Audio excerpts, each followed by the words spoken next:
Como sempre nós afirmamos aqui, a nossa ideia é discutir assuntos mais sensíveis, que normalmente não estão na mídia. Hoje eu trouxe um assunto também sensível para a gente discutir, que é como é que a mulher navega na política. Antes eu quero afirmar para você que quem nos patrocina é a ProSoja Mato Grosso e a Carandá, agência de marketing digital. Distribua para os amigos e espero que a gente contribua com as suas reflexões. A pessoa que eu convidei é a vereadora Michele Alencar. Eu convidei menos pelo vereador e mais pela Michele. Ai, que bom, que bom. Michele, prazer em te ver aqui. Ai, o prazer é todo meu, Onofre, que alegria, assim, muito. E quando eu recebi o convite, eu falei assim, não posso dizer não, eu ajusto qualquer agenda, porque estar com você é sempre, para mim, muito grandioso, porque eu nunca saio de uma conversa contigo sem aprender alguma coisa. Para mim é estar com o mestre. Obrigada. A minha mãe era aquelas mineiras sábias, né? Assim, perigosa, porque ela enxergava tudo nos detalhes, né? Sim. Ela dizia assim, o diabo é sabido, não é porque é diabo, é porque é velho. Aí eu levo uma vantagem, né? Ai, eu não. Mas, Michele, a razão principal de eu ter te convidado, fora o prazer de ter você aqui, é sobre o mundo que a gente está vivendo, é um mundo de profunda transformação, que não há quem não esteja vendo e não há como negar, né? Não. De um lado, a formação social, os comportamentos, a economia, a política, a família, a religião, as instituições públicas, a gestão pública, a universidade, a educação pública e privada, a saúde pública e privada. Nunca houve um momento na história da humanidade que houve tanta mudança ao mesmo tempo e com tanta velocidade. Uma intensidade absurda. Absurda, isso está acontecendo, né? Simultaneamente, né? E até outro dia as mulheres andavam a reboque de tudo isso. Hoje as mulheres assumiram a igualdade e estão ganhando liderança em muitas áreas, menos na política. O que está acontecendo? Na verdade, assim, Onofre, como você acabou mesmo de dizer, nós estamos passando por vários processos de transição. São processos de transição que eu acredito que eles começam por parte da sociedade e como são simultâneos, eles são dentro de cada um de nós e reflexos em todos os ambientes que estamos inseridos. Então, as mulheres, elas estão nas listas das Forbes, elas estão conquistando protagonismo como grandes empreendedoras, como mulheres mais ricas, como agentes de transformação social, né? Enfim. Só que na política, eu penso que ainda estejamos... Lembrando ao nosso espectador que a Michele é vereadora por Cuiabá, em primeiro mandato, vai à reeleição. Vou à reeleição. E vai à reeleição. Desculpa te interromper. Imagina. E aí eu penso que assim, nós ainda estamos nos adaptando a essa formatação de que nesse ambiente historicamente masculino, onde nós conquistamos nosso direito recente, porque o voto não tem nem 100 anos, 94... 1932, o voto feminino. E assim, se a gente for avaliar, desde que a mulher começou a votar e desde que esse voto realmente partiu a ser dela, de uma opinião dela, e desde isso é recente. É muito recente. Porque antigamente era um voto de cabeça. Ela votava pela família, né? Pelo interesse familiar ou pela ordem. Votava com o olho ali, vamos ver se é isso mesmo. Que você não, na verdade, o voto não era dela, o voto era do marido, o voto era de outra pessoa, menos dela. Então, a partir do momento que ela começou a pensar política, é muito recente. Então, se ela começou a pensar política, ela se enxergar dentro da política é muito mais recente ainda. E como a mulher, quando ela decide algo, ela já vem com uma força muito tomando conta do espaço, e isso acaba assustando, né? Então... Essa força é pela necessidade de ocupar o espaço ou é da própria índole dela? Eu acho que os dois. Falo por mim. Primeiro, é uma necessidade de ocupar o espaço porque ele é muito pequeno para nós. Então, ele já é pequeno e se você não ocupar ele com um certo posicionamento mais duro, você vai estar ali de enfeite, você está, mas não ocupa, Sim. né? Então, obviamente, você tem que ocupar com um pouco mais de força, de posicionamentos mais duros. E do outro ponto de vista é que, assim, obviamente, além de ser o espaço, para ele ser ocupado, ele precisa ser ocupado com todo esse componente que já é inerente à mulher. E isso não é só porque ela é mais assim ou ela é mais assado. Isso é independente do temperamento, do perfil comportamental. A mulher já carrega nela essa força. Por mais que ela seja mais tranquila, por exemplo, né? Eu sou mais ousada, assim, mas, né? Falo demais, tal. Mas se fosse alguém um pouco mais retraída, independente de qual é o perfil comportamental dessa mulher, quando ela defende aquilo que ela acredita, é inerente a ela essa força de se ocupar desse posicionamento e dessa opinião. Então são os dois pontos que eles convergem para essa postura da mulher dentro da política. Deixa eu te perguntar uma coisa. Você está lá no mandato, está terminando um mandato na Câmara, uma Câmara eminentemente masculina, né? E aparentemente, neste ano, as candidaturas femininas não serão à altura da quantidade desejada. Por outro lado, a gente vê as mulheres têm uma conduta estratégica diferente dos homens, mais abrangente. O homem não é tão estratégico, ele aponta e atira. A mulher considera no caminho se atira ou não. Ou, de repente não é nessa direção, é naquela. Então, as mulheres têm esse lado mais estratégico, que é típico delas, né? É característico. Como é que se educa a filha se não for estratégico, né? Quem educa são as mulheres. Então eu fico pensando, que papel tem as mulheres nesse instante de transição, com essa visão estratégica, olhando como quem participa de uma Câmara como a de Cuiabá, que é uma Câmara altamente discutível? Essa estratégia, entende porque a gente volta até naquilo que você tinha dito, ainda é muito difícil para a mulher se apoderar disso. Porque é um ambiente tão desconhecido e que exige uma estratégia que as mulheres não estavam até então nem acostumadas a pensar, nem acostumadas a administrar uma coisa. É a mulher conseguir fazer a estratégia de como ela vai cuidar dessa casa, desse marido, como que ela vai arrumar o dinheiro para pagar essa conta, para fazer aquilo, para sair de casa, para fazer o negócio dar certo. Sei lá, divorciei, vou ter que dar conta da minha vida, vou ter que dar comida para meus filhos. E ela se vira nos 30. Porque sempre pensou que ela ia ter que se virar nesse mundo. Politicamente, é muito recente ela ter que pensar estrategicamente como que ela vai ganhar essa campanha, como que ela vai ganhar essa votação, como que ela vai ganhar esse protagonismo nesse assunto, naquele outro assunto, como que ela vai fazer com que este mandato tenha uma visibilidade, já que ela é nova. Então, são conjecturas que são novas para uma mentalidade que até o século passado não se via nesse ambiente dessa forma, né? Não. Então, assim, a gente... E quando você diz que nós somos estratégicas, eu falo claramente que isso é um fato. Por mim, digo até, né? A gente não sai comprando, por exemplo, não saio comprando qualquer briga, eu não saio gastando uma energia com qualquer coisa, porque eu estar na política é uma soma de olhares, onde você está na vidraça, você responde por muitas classes, você responde por muitas opiniões, você responde por muitos assuntos. Então, você demanda uma energia para você estar atenta a tudo. Mas você não deixa de responder por tudo aquilo que você carrega por ser mulher.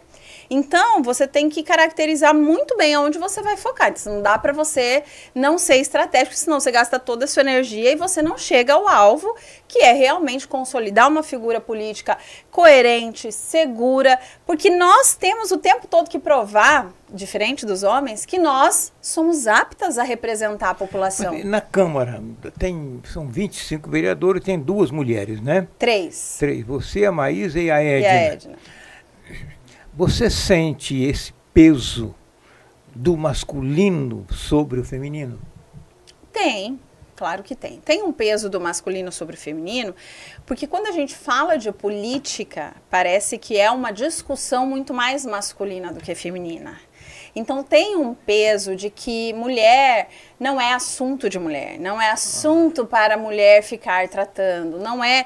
Então, assim, obviamente, eu dentro hoje da casa, estou no meu 4º ano, então já não cabe mais a mim dizer que não é um assunto para mulher. Ali dentro, não. Eu vou dizer que ali o espaço, ele vai sendo conquistado, ele vai sendo tomado posse, né, gerenciado. Não tem, mas é um peso, sim. Todos os dias a gente precisa provar que a gente está apta para estar ali. Você se sente diferente a sua atuação com a atuação dos colegas vereadores masculinos? Onde é que está a diferença? Eu acredito que, assim, a diferença, ela está mais na visão do ser do que propriamente se é bom ou se é homem. A mulher em si, ela tem uma sensibilidade um pouco maior do que o homem, mas eu não digo que é só a mulher em si, sabe? No geral, por exemplo, onde tem homens e mulheres, pautas inerentes à família, a filhos, a educação... A mulher sente diferente. A maneira de sentir é diferente. Obviamente, sim, se ela sente diferente, ela defende diferente, ela se comporta diferente, ela pensa estrategicamente diferente. O homem, a gente já sabe, ele é mais razão mesmo.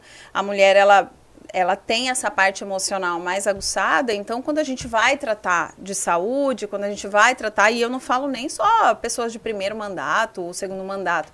Porque a gente é igual médico, né? Você vê uma ferida ali, você vê um corte, você fala, meu Deus, mas quem tá ali todo dia fazendo, aquilo é mais um. Então, na política, às vezes, algumas situações que para quem chegou ontem é tão absurdo, você fala, meu Deus, olha essa situação. Para quem já está no 3º, 4º mandato, que já viu aquilo em outras gestões também, já fala, cara, isso daí é mais um. E eu não estou chegando nesse ponto de que a mulher ela vai ficar assim, mas ela sente diferente. Ela pode estar 3 vezes vereadora, 1 vez prefeita, 1 vez governadora, que os problemas eles chegam em nós de um ponto de vista, de uma ótica perceptível, diferente do que para o homem. O homem, ele, digamos, você falou aí de problemas. Como é que chega para o homem um problema de saúde no pronto-socorro, ou numa escola, ou numa creche, não importa o lugar, ou nas praças que estão ruins, enfim, ou na rua que tem buraco, coisas assim. Para o homem é racional. Buraco tem que tapar. Uhum. Ou então não pode tapar, não tem dinheiro. Uhum. Como é que a mulher olha esse mesmo buraco, essa mesma questão da saúde, a mesma questão da educação? O homem, esse racionalismo né, histórico, e é dele isso. A mulher não tem esse mesmo racionalismo. Como é que você olha o buraco na rua? Do ponto de vista de buraco, de anormalidade dentro de um espírito público de gestão. Você vê no contexto geral, né? Até a forma de chegar até nós é diferente. Porque assim, quando eu vejo um buraco, eu não vejo só o buraco. Eu vejo a dificuldade que esse buraco ocorre para as mães, por exemplo, na hora de levar a criança para a escola, essa criança brincando na rua. Todas as vezes, eu não sei se é porque eu brinquei muito na rua quando era criança, e eu vejo, gente, de noite, porque a rua que não tem buraco, geralmente tem uma lâmpada queimada e tal, eu já penso, essa criança vai cair nesse buraco, essa criança pode quebrar um pé, aí chega lá, não tem atendimento na UPA, aí essa mãe depois não tem como levar essa criança, enfim... Eu não vejo um buraco, eu vejo uma situação toda... É o pensamento estratégico, eu vejo uma situação toda que impacta aquela comunidade. Então, assim, e até para mim, Onofre, quando chega um problema, já chega assim, a senhora que é mãe vereadora... Toda vez, quando a senhora que é mãe, a senhora imagina isso. Aí, por exemplo, problema de uniforme, não entregaram os uniformes na escola. E as escolas que receberam uma camiseta, só que é obrigatório que a criança vá todos os dias. O que eu já penso? Não é que não receberam uniforme, vamos lá cobrar, tem que entregar o uniforme. Eu vou pensar, essa mãe vai chegar tarde em casa, ela vai ter que lavar esse uniforme. Se essa criança, se não der tempo de secar, ou se ela esqueceu, ou se ela dormir, essa criança vai como com o uniforme no outro dia imundo. E se essa criança rasga essa camiseta, porque meu filho, por exemplo, rasga a camiseta, enganchou, tá jogando bola, enganchou não sei o que, rasga, vai usar o quê? Então, assim, não é só o fato de não ter vindo uniforme, ou de ter vindo tem um contexto que impacta a rotina dessa família, entende? Pois é, eu queria te perguntar, Michele, já falamos que o homem é racional.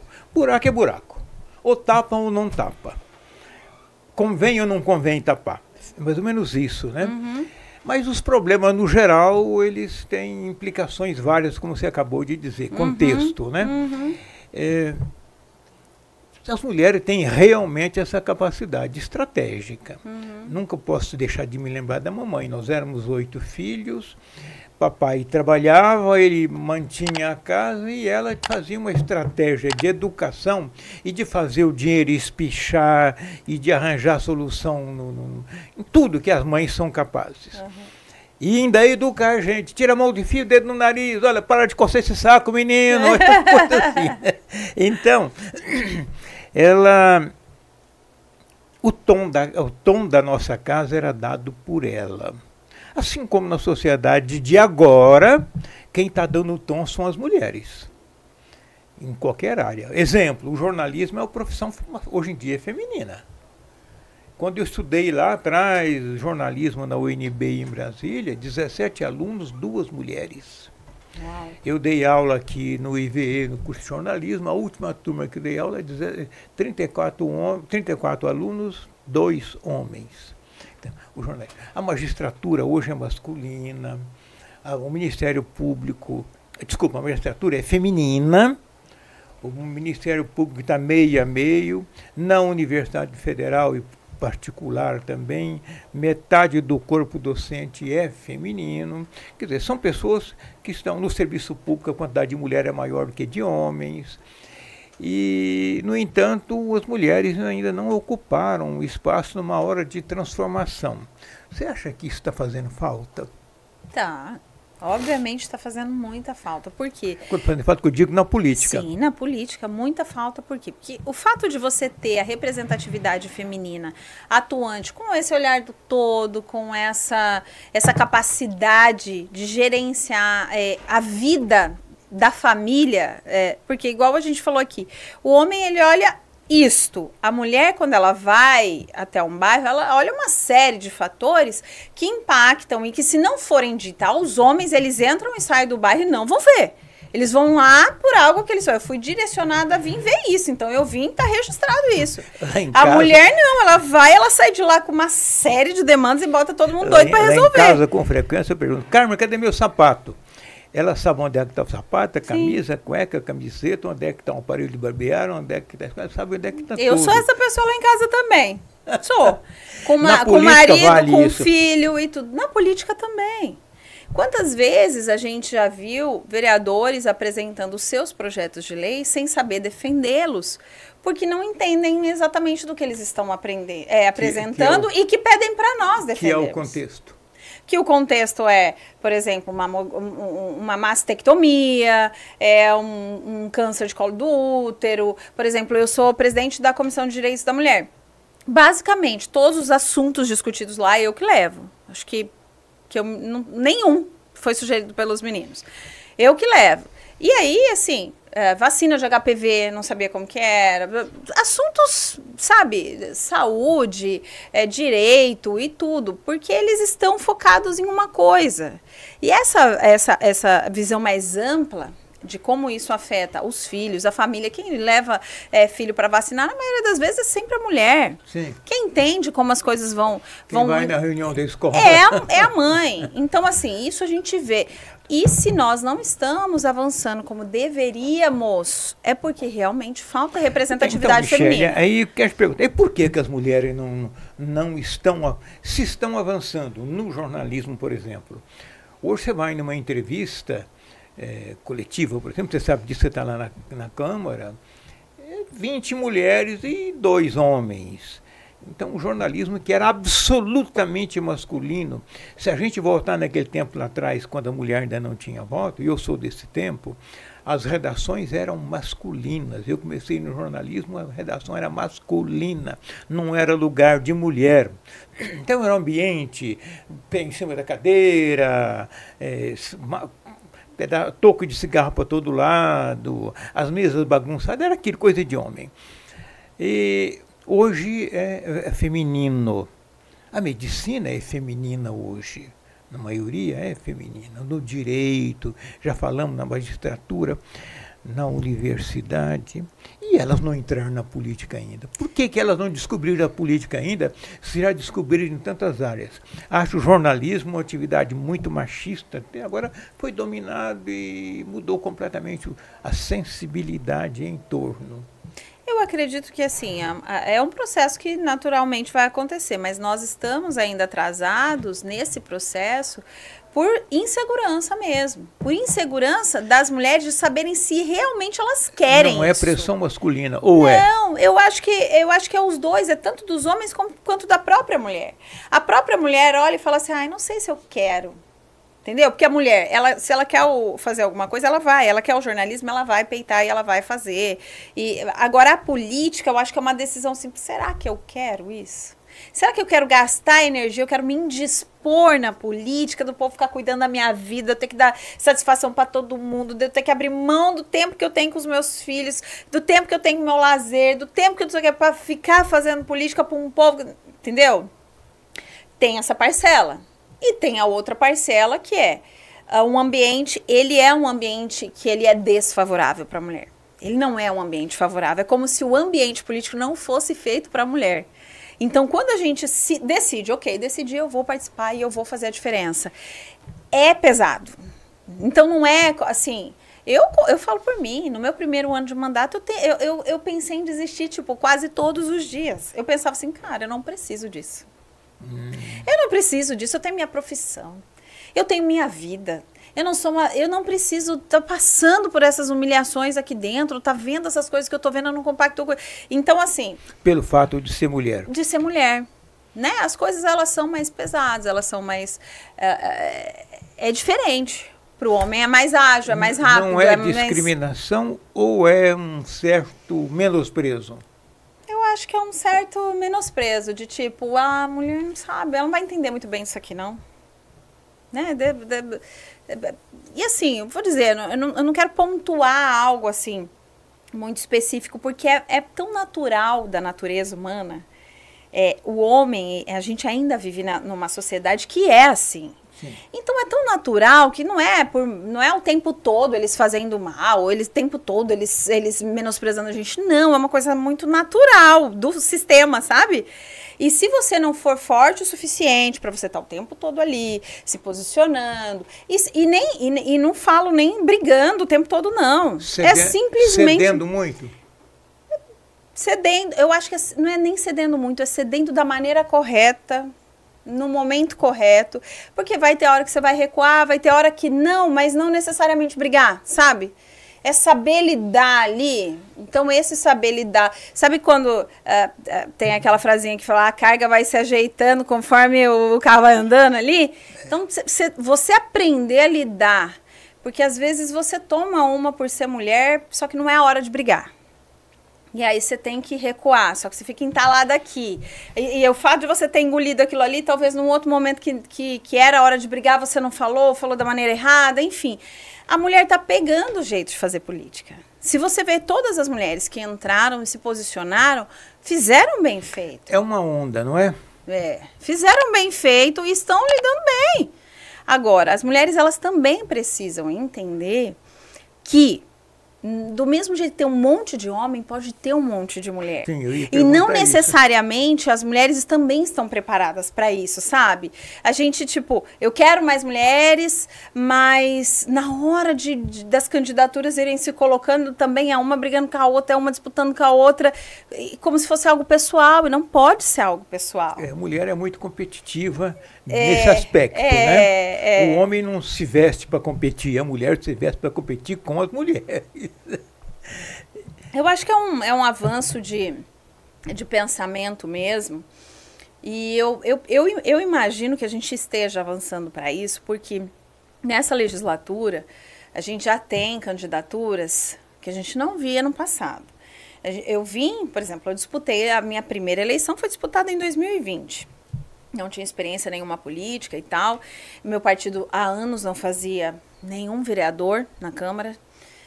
Nós vínhamos de uma legislatura sem nenhuma mulher. E nós, já em 2020, elegemos 2 mulheres.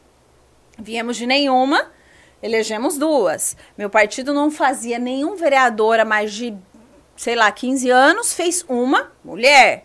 Então, a gente já teve um avanço. E na chapa que eu concorri em 2020, para a chapa que a gente vai concorrer agora em 2024, eu já vejo nomes muito mais aptos a uma disputa acirrada. Nomes femininos. Nomes femininos, do que eu vi no passado. Então, assim, talento, mas ele está acontecendo. A gente só acha que eles talento comparado com a velocidade que em outros campos isso está acontecendo. Se nessa eleição vai ter mais mulheres disputando com capacidade, como você diz, também muda o modo de fazer a campanha, né? Muda. Porque depois, se você não mudar o modo de fazer a campanha, vai chegar lá, já vai chegar oprimida, ou amedrontada. Sim. Não, muda. E eu vou falar, Nofre, as mulheres, assim, o fato da gente ter que passar por uns perrengues, assim, por ser mulher e se colocar mesmo e ir atrás, a gente já chega mais um pouquinho mais vacinada, assim, sabe? A gente não chega também tão oprimida, não. Couro grosso. E assim, o fato da gente acreditar muito no que a gente faz, nenhuma mulher que se colocou à disposição de uma campanha eleitoral, ela não acredita, ela acredita que ela pode fazer diferença. Se ela ganha, obviamente, isso está muito inerente a ela. E ela não vai fazer lá assim. Deixa eu te perguntar uma coisa. Você tem na Câmara hoje 3 mulheres com perfis completamente distintos, né? Sim. A Edna, que vem de movimentos de militância política, de esquerda, com toda aquela carga da esquerda. Você, que vem do jornalismo, tem um espírito crítico natural. E a Maísa, que eu conheço pouco a Maísa.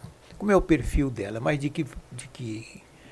Ela é um perfil mais centro-esquerda, ela veio da internet, ela tem um perfil comportamental, assim, de análise dos comportamentos. Então você tem 3 mulheres completamente distintas. Uhum. Imaginemos numa hipótese otimista que este ano se elejam 12, 13 mulheres. São 25, né? Uhum. Vai para 27, 27. Né? Então nós elegemos 13 mulheres. Claro, obviamente que serão perfis os mais distintos, né? Se for uma outra jornalista como você, é outra pessoa. Outra pessoa. Tem nada a ver uma coisa com a outra. O que mudaria numa Câmara, com a experiência que você tem desse mandato, dos perrengues que você falou que passou, eu acredito, cara, teria uma Câmara assim, com mais mulheres eleitas? Penso eu, Onofre, pela experiência que a gente teve dessa legislatura e da legislatura passada, que a gente teria discussões um pouco mais aprofundadas sobre as coisas. A gente teria um nível um pouco mais, digamos, não é profissional, mas um nível um pouco mais elevado de discussão.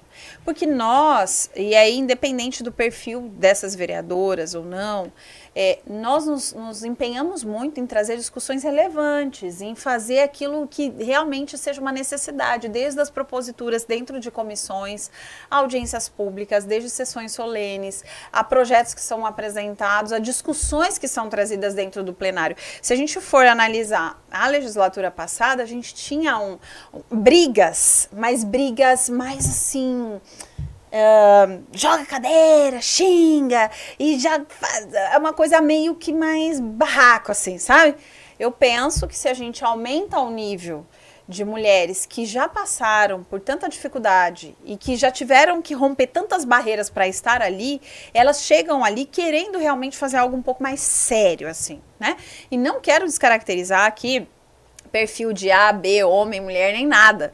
Eu quero dizer que o meu objetivo, e eu penso que a gente esteja trabalhando e andando para isso, é que o nível da Câmara, ele cresça. Aí eu quero te perguntar uma outra coisa, sem querer politizar o assunto, porque por não te deixar você com saia justa.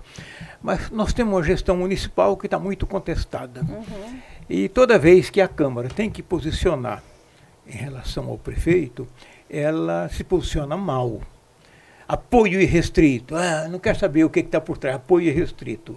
Vamos imaginar uma Câmara composta com 13 mulheres. Aí chega uma denúncia contra o prefeito. E ali tem mulher da base e tem mulher da oposição. Hoje a gente percebe que a Câmara, ela vota irrestrito, sem discutir. Não, temos que apoiar o prefeito e vamos apoiar o prefeito, esquece o resto. Não, que, na verdade, não seria isso. Não se discute, não se aprofunda a discussão. Essa mesma Câmara, com 13 mulheres, chega uma denúncia do prefeito, qualquer que seja ele, é diferente a abordagem na sua cabeça? Eu espero que seja, né? Eu espero que seja. Nós ali tentamos discutir. Pelo menos assim, da minha parte, da parte da vereadora Maísa, que está mais próxima a mim ali, né? A Edna está um pouco mais ausente das sessões, mas quando está também se esforça, a gente sempre discute, somos as que mais discutem ali. Então, assim, eu penso que assim, não dá para a gente colocar todo mundo num bolo só e dizer... se tiver mais mulheres, vai ser mais isso, vai ser mais aquilo, porque isso é um perfil individual de cada um, porque tem um monte de homens na base, um monte de homens na oposição, que falam ou que não falam. Então, é muito individual do compromisso que cada um vai ter ao entrar ali na casa. Eu entrei com um compromisso de realmente discutir mesmo, ser crítica mesmo, contribuir sim, e não deixar as coisas passarem, como todas as vezes, todos os projetos polêmicos da casa, eles não passaram sem a minha discussão. Eu queria te perguntar uma outra coisa, aproveitando você. Nessa sociedade que está mudando... Eu moro em Cuiabá há 48 anos. Aquela Cuiabá, quando eu cheguei, tinha 100 mil habitantes. Então, o vereador era um compadre da sociedade. Eram 17, me parece, e eram compadres. Era do bairro tal, conhecia todo mundo, era ligado ao partido tal, era da família tal. Ele tinha uma certa convivência humana e de relacionamento com a sua comunidade. Hoje a cidade tem 600 e poucos mil, e a Câmara se distanciou, a cidade aumentou, os bairros, as pessoas, e a relação não é mais possível como era antigamente. Mas, por outro lado, mudou o papel da Câmara. E a impressão que eu tenho é que a Câmara perdeu esse papel, você acha? Qual papel? De comunicar-se com a sociedade e de representá-la efetivamente junto à gestão da prefeitura. Olha, Onofre, da minha percepção, não. Eu comunico muito bem com as pessoas que estão, né, no mandato comigo, que me elegeram. Me esforço muito todos os dias para comunicar isso melhor. E aí a gente tem as redes sociais, aí a gente tem gente que não tem rede social, que só mexe com o WhatsApp, a gente tá no WhatsApp. Tem gente que nem tem o WhatsApp, a gente tá no bairro, a gente tá nas secretarias, a gente tá... Então, assim, eu me esforço muito para que isso não aconteça. Eu penso que, assim, aquele bairrismo de você estar o tempo todo ali com aquela comunidade, comunicando com aquela comunidade, falando de tudo ali, perdeu-se, porque a cidade realmente cresceu. Pois, mas o vereador não perdeu a relação e o contato com os eleitores? Não perdeu, porque nós temos, assim, por exemplo, o meu perfil eu não sou de um bairro, eu não sou de uma região. Não é o meu perfil de eleitorado esse, né? Mas nós temos vereadores lá, sim, que continuam firmes nas suas bases. Que fala assim, bairro Altos da Serra, tem o vereador do Altos da Serra. Bairro Pedra 90, tem o vereador do Pedra 90. Bairro Dom Aquino, tem o vereador do bairro Dom Aquino. É como, inclusive, se eles fossem os donos daquele bairro, sabe? A gente até brinca, fala, você não... às vezes, como eu ando muito, porque eu não sou de um só, e eu vou em tudo quanto é lado, ele chega, eu vi você lá na minha região, o que você está fazendo lá no meu bairro? Entendeu? Então, assim, mas eles continuam, sim. É porque agora, o que Michele, mas me permita eu complementar. Olhando como jornalista e como cidadão cuiabano, eu acho a Câmara produzindo muito pouco para uma cidade complexa. Vejo uma Câmara pequena, miúda, diante de uma cidade forte, não tão grande, mas uma cidade de muita pujança. Eu estive recente em João Pessoa, um dos meus filhos mora lá, o Tiago, o mais novo. Fiquei lá 15 dias. Você vê, a cidade não pulsa igual aqui. Lá pulsa a 120 batidas por minuto. Tum, tum. Aqui bate 400. É tudo. E eu não vejo uma câmara sintonizada nessa pulsação. Você vê? Eu acho que poderia ser muito mais, com certeza. Muito mais, com certeza mesmo. Mas não vejo também que está também parada. Ela está útil? Tá, poderia ser melhor, igual eu falo, poderia ser muito melhor. É como se ela estivesse trabalhando sabe quando vai entrar em greve, mas é aquela necessidade daquela porcentagem que é obrigatória, né? É como se a gente estivesse trabalhando assim. Mas quando ela trata dos assuntos, são assuntos que a gente realmente consegue fazer, eu acho que deveria todos estarem, né, nesse compromisso, para que ela avançasse mais. Eu penso que assim, a gente tem capacidade de muito mais, mas, Onofre, a gente também tem que analisar que Cuiabá, ele pulsa, mas é como se nós ainda fôssemos muitos arraigados provincianos, assim, sabe? Aquele cuiabanês, aquele povo que é dali, igual eu acabei de falar, não vejo, você falou, eu não vejo eles muito ligados, as suas bases são super ligados, é o povo que identifica eles dali e tal, então parece que eles só discutem aquilo que é inerente àquilo ali. Por que os projetos são tão pobres? Porque, se você for olhar qual que é a competência de um vereador legislar, é quase zero. O vereador, ele... Não é fiscalizar e propor leis. Só fiscaliza quem é da oposição. Só quem é da oposição fiscaliza. Que é a minoria. Que é a minoria. Então, assim, a minha vida, por exemplo, é pautada em fiscalizar. Só que aí a gente fiscaliza, tem as operações, tem tudo, não sei o quê, PPP. Mas o resultado disso, assim, ele demora um pouco para vir. Né? Então é mais uma representatividade de que aquele problema não esteja passando batido e que esteja alguém denunciando do que realmente se ele vai ter resultado. Muito bem, na fiscalização. Eu concordo com você que a oposição é quem grita, né? Porque a situação acomoda, ou está acomodada. Eu penso que está mais acomodada do que acomoda. Mas e na parte de legislação? Então, eu acho fraquíssima. É fraco. E eu, por exemplo, tenho vários projetos que a gente apresentou e que eu apresentava até mais, sabe? Mas não é de competência do vereador apresentar. Se você for olhar o regimento interno, é muito assim, restrito. Por exemplo, eu não apresento o nome de rua, desculpa. Eu acho que assim, você demandar Isso é o óbvio do óbvio, né? E é basicamente o que os vereadores mais fazem. Dar nome em creche, dar nome em escola, mudar nome de rua, dar nome de praça. Eu acho isso tão, meu Deus, dá título, moção de aplauso, comenda. Então, assim, os projetos mais, propositivos, os projetos, de alguma maneira, eles vão incorrer em algum ponto que ele não vai poder legislar. Aí a CCJ vem e barra. Aí a gente derruba o parecer, depois de uma briga grande, se conseguir derrubar, né? Derruba o parecer. Aí depois que derruba o parecer, vai para outra comissão. Aí depois da outra comissão, aí vira lei, mas não é cumprida, sabe? Então, assim, eu acredito que, assim, pode ser que mude, desde que a força da Câmara ela seja também um pouco mais respeitada, porque hoje a gente tem uma gestão que não respeita muito a Câmara. Ali, assim, os nossos requerimentos, por exemplo, requerimento, você tem que ter até 15 dias para responder os requerimentos. Tem requerimento do ano passado meu que não foi respondido. Eu tenho que, às vezes, levar bolos de requerimento lá para o plenário e dizer, olha, isso aqui. E não tem sanção nenhuma por não ter respondido. E aí você fala, tem que ter sanção. É a mesma coisa, emenda impositiva. Eu estou no meu 4º ano de mandato, não tive nenhuma emenda impositiva paga.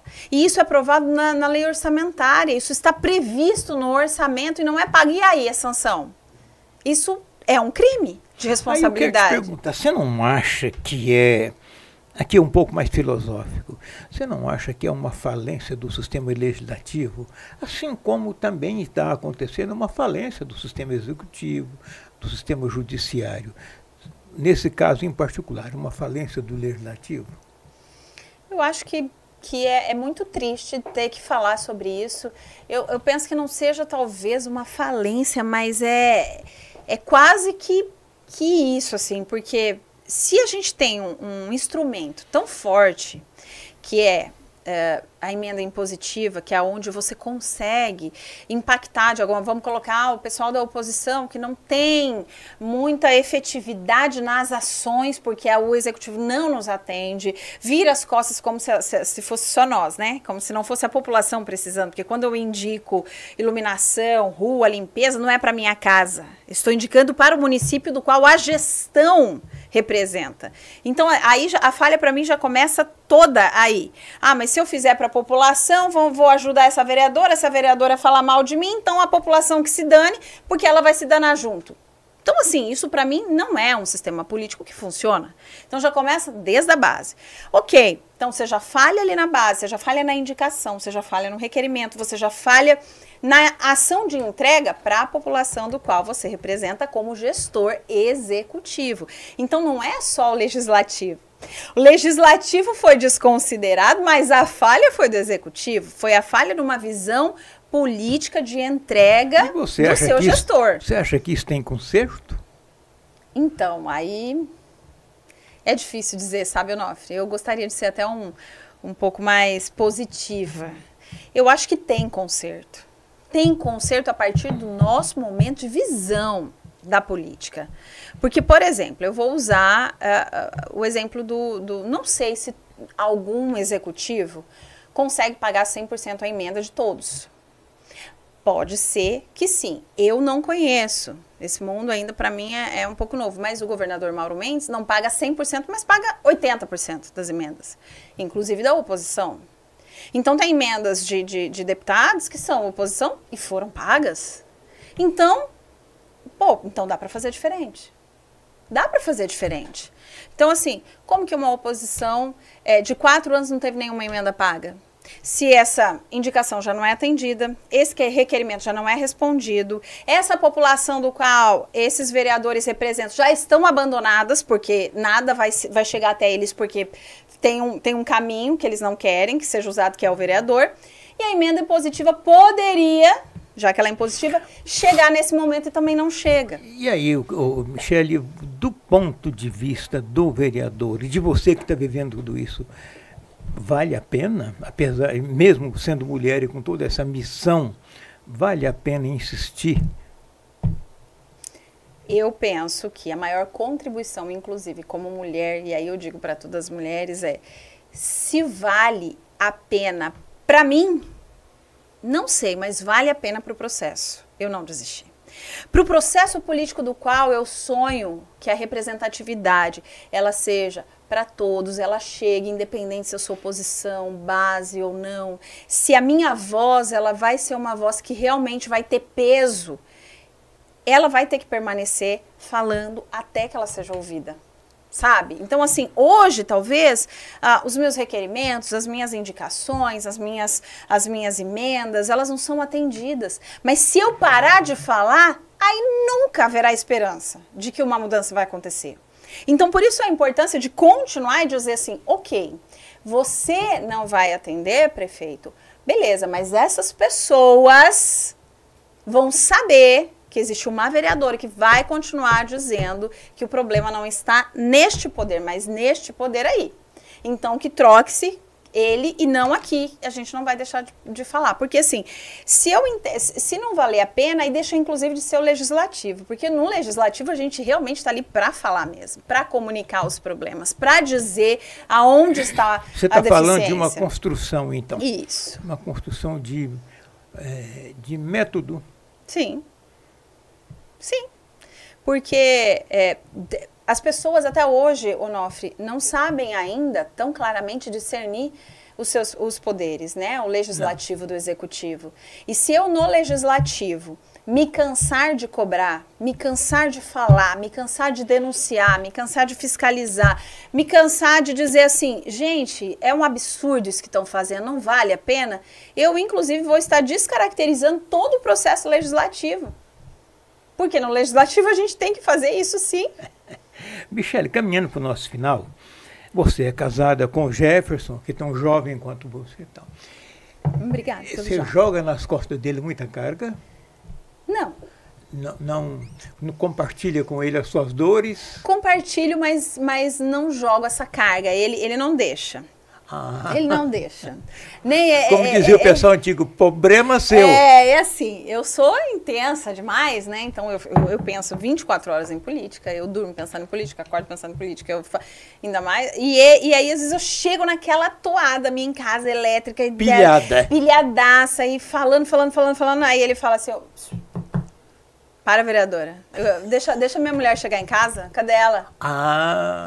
E aí eu já entendo, né? E aí eu dou uma amenizada, e às vezes eu fico respondendo todo mundo no celular, aí ele pega o meu celular e fala assim, oi, tudo bem?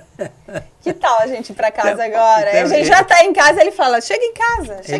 Ele acaba sendo o seu ponto de equilíbrio. Ele é, porque se Onofre, se deixar eu não tenho freio. Eu vou-se embora, entendeu? E eu falo, e até com as crianças, eu falo de política com as crianças o tempo todo, eu pego na escola, eu vou falando de política, eu vou lá. Então, assim, eles vão na minha. Se o Jefferson não me dá uma parada, assim, eu perco a noção. Normalmente um casal, um é mais agitado, o outro não, né? Ele é o pacato, ele né? é, sereno, né? ele é tranquilo. Lá em casa a Carmen é a pessoa serena. Eu já fui mais um tanto agitado do que agora. Agora estou tentando me frear, né? Eu acho que com o tempo talvez eu amenize. A gente, sabe o que acontece com o tempo? A gente otimiza.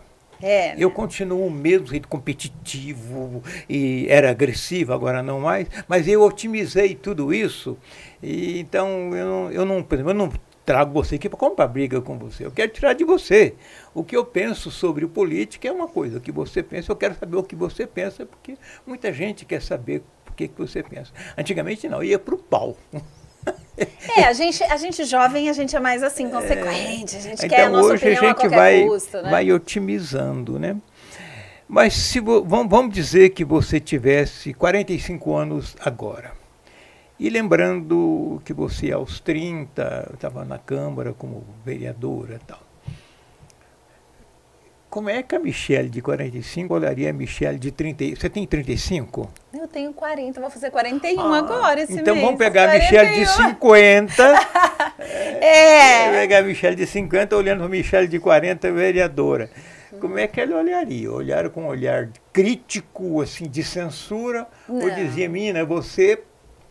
Não olharia com olhar crítico. Eu acho que assim, eu daqui 10, 15 anos, eu vou olhar no meu passado e entender que assim, não precisava algumas coisas, excedia em outras, mas o meu coração, ele é tão genuíno, o propósito que pulsa dentro de mim é tão genuíno, e que eu vou olhar e vou falar, foi necessário. E eu vou, inclusive, querer um pouquinho mais daquilo que ela tinha lá no início, que é o que eu não quero perder, Onofre.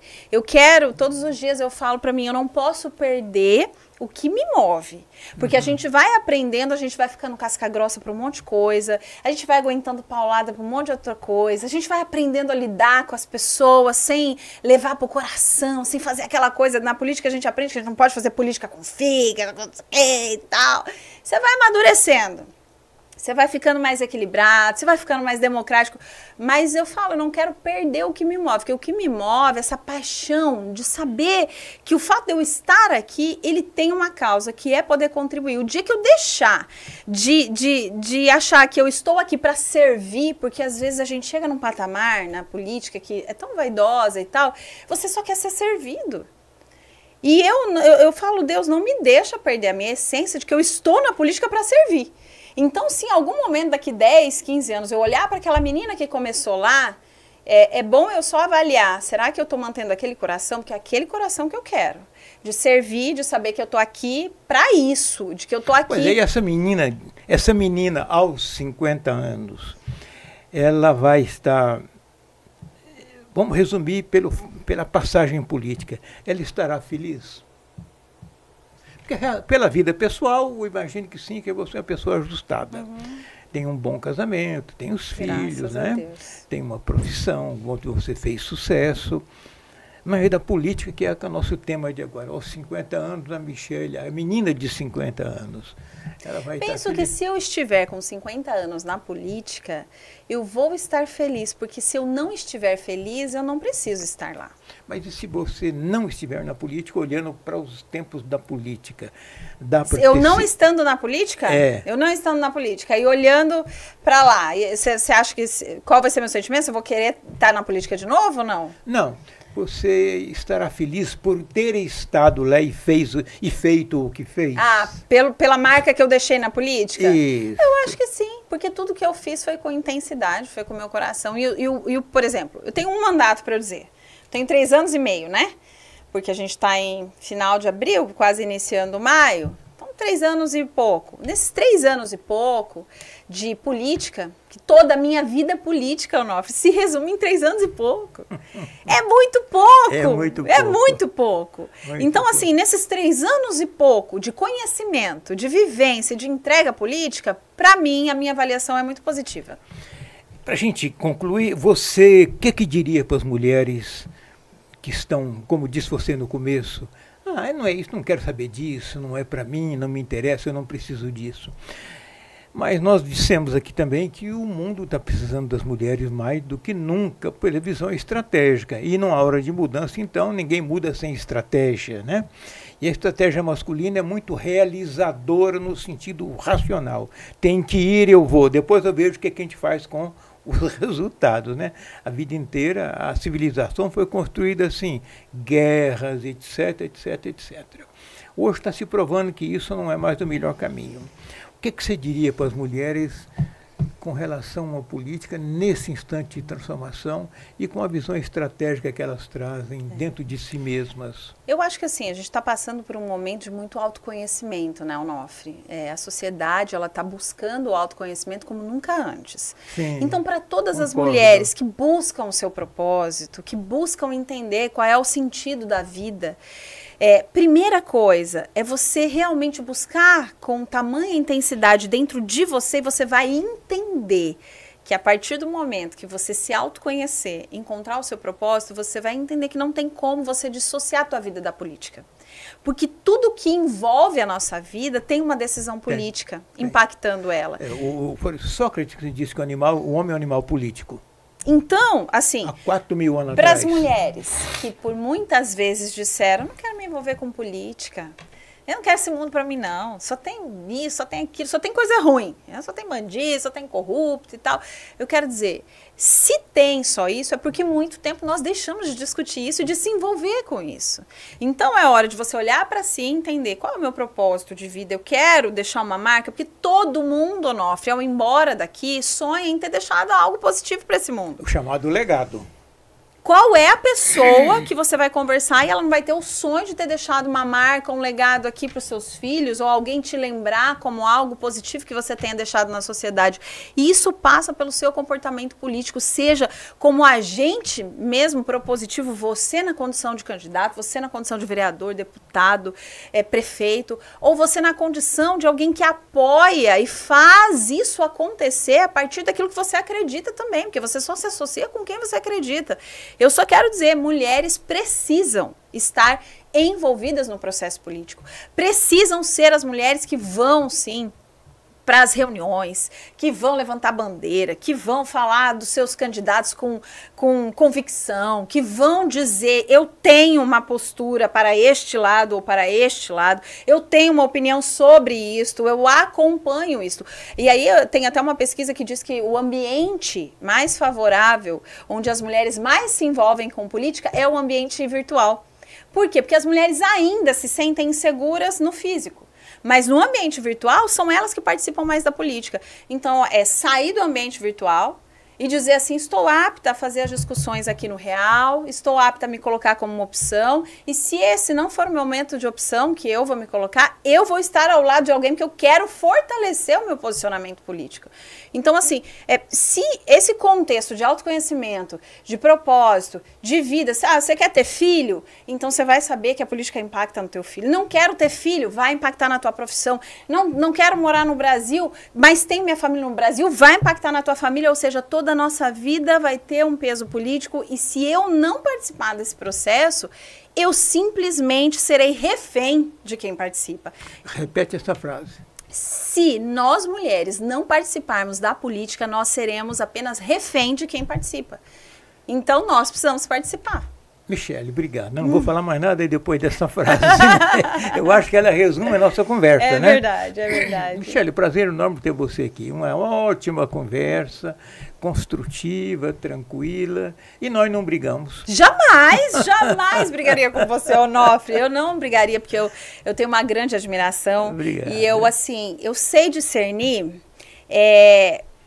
muito bem as pessoas que eu não concordo do que as pessoas que eu não admiro. Tipo, eu posso admirar uma pessoa e não necessariamente concordar com tudo que ela fala, mas isso não vai quebrar minha admiração por ela. No seu caso, eu concordo e admiro em todos os graus. Então, assim, mesmo se eu não concordasse, por exemplo, eu estivesse falando com alguém que fosse de esquerda, né, tal, e fosse contra aquilo que eu defendo, eu não brigaria porque eu acredito que, assim, as minhas opiniões, elas não têm que estar acima da tua, a sua acima da minha. Então, a gente trabalha se admirando e se respeitando. E você, eu tenho uma grande admiração.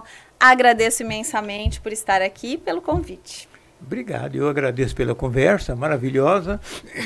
Vamos continuar conversando sempre. Tem algumas pessoas que eu trouxe aqui mais de uma vez.